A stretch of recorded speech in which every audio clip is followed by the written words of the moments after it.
নমস্কাৰ আপোনালোকে চাবলৈ আৰম্ভ কৰিছে নিউজ নাও আৰু মই অনুপম বৰা। মৰিয়নিৰ চেলেংঘাটত মৰ্মান্তিকৰ ঘটনা। নিজ পিতৃয়ে প্ৰাণ ল'লে 3 মহীয়া কেঁচুৱাৰ।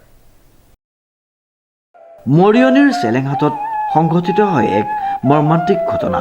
পিতৃয়ে 3 মহীয়া কেঁচুৱাক নিক্ষেপ কৰিলে কুঁৱালৈ। উল্লেখযোগ্য যে মৰিয়নিৰ চেলেংঘাটত সংঘটিত হৈছে উক্ত বুকু কঁপি যোৱা মৰ্মান্তিক ঘটনাটি।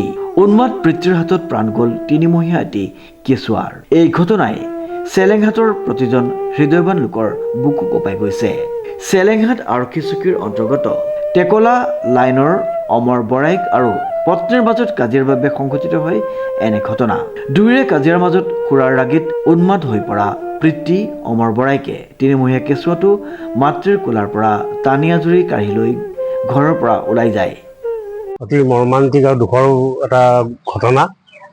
ইয়াক মই অত্যন্ত দুখ পাইছোঁ আৰু এনেকুৱা ধৰণৰ ঘটনাবিলাক সচৰাচৰ হয় অত্যন্ত সুৰাৰ ব্যৱহাৰৰ কাৰণে।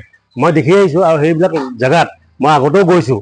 আমি সজাগতামূলক সভাবিলাক পাতিছোঁ, তেতিয়া আমি দেখিছোঁ অধিকাংশ ঘৰতেই সুৰাৰ প্ৰচলন চলি আছে। সুৰা বিক্ৰী, সুৰা ব্যৱহাৰ ইত্যাদি কৰি আছে আৰু ইয়াৰ আগতেও কেইবাটাও তেনেকুৱা ধৰণৰ ঘটনা ঘটিছে, কিন্তু এই ঘটনাটো কিন্তু অতি মৰ্মান্তিক আৰু দুখজনক।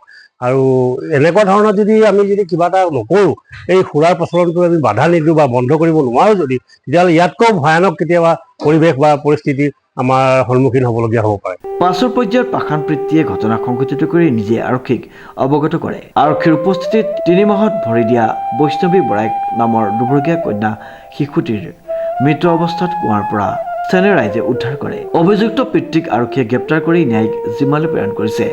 স্থানীয় ৰাইজে জানিবলৈ দিয়া মতে অমৰে সুৰামত্ত হৈ আহি প্ৰায়ে পত্নীৰ লগত কাজিয়া কৰি মাৰধৰ কৰাৰ লগতে এক হুলস্থুলীয়া পৰিৱেশৰ সৃষ্টি কৰি আহিছে। চেলেংঘাট বাগিচা এলেকাত অবাধ হাৰত অবৈধ সুৰাৰ প্ৰচলনৰ বাবেই এনেধৰণৰ এক মৰ্মান্তিক ঘটনা সংঘটিত হোৱা বুলি স্থানীয় ৰাইজে অভিযোগ কৰিছে। বাগিচা অঞ্চলত কাঠফুলাৰ দৰে গঢ় লোৱা অবৈধ মদৰ ঘাটিসমূহ প্ৰশাসনক উৎখাত কৰিবলৈ স্থানীয় দল সংগঠন তথা সচেতন সমাজে দাবী জনাইছে। ডিজি বৰাৰ ৰিপৰ্ট, নিউজ নাও।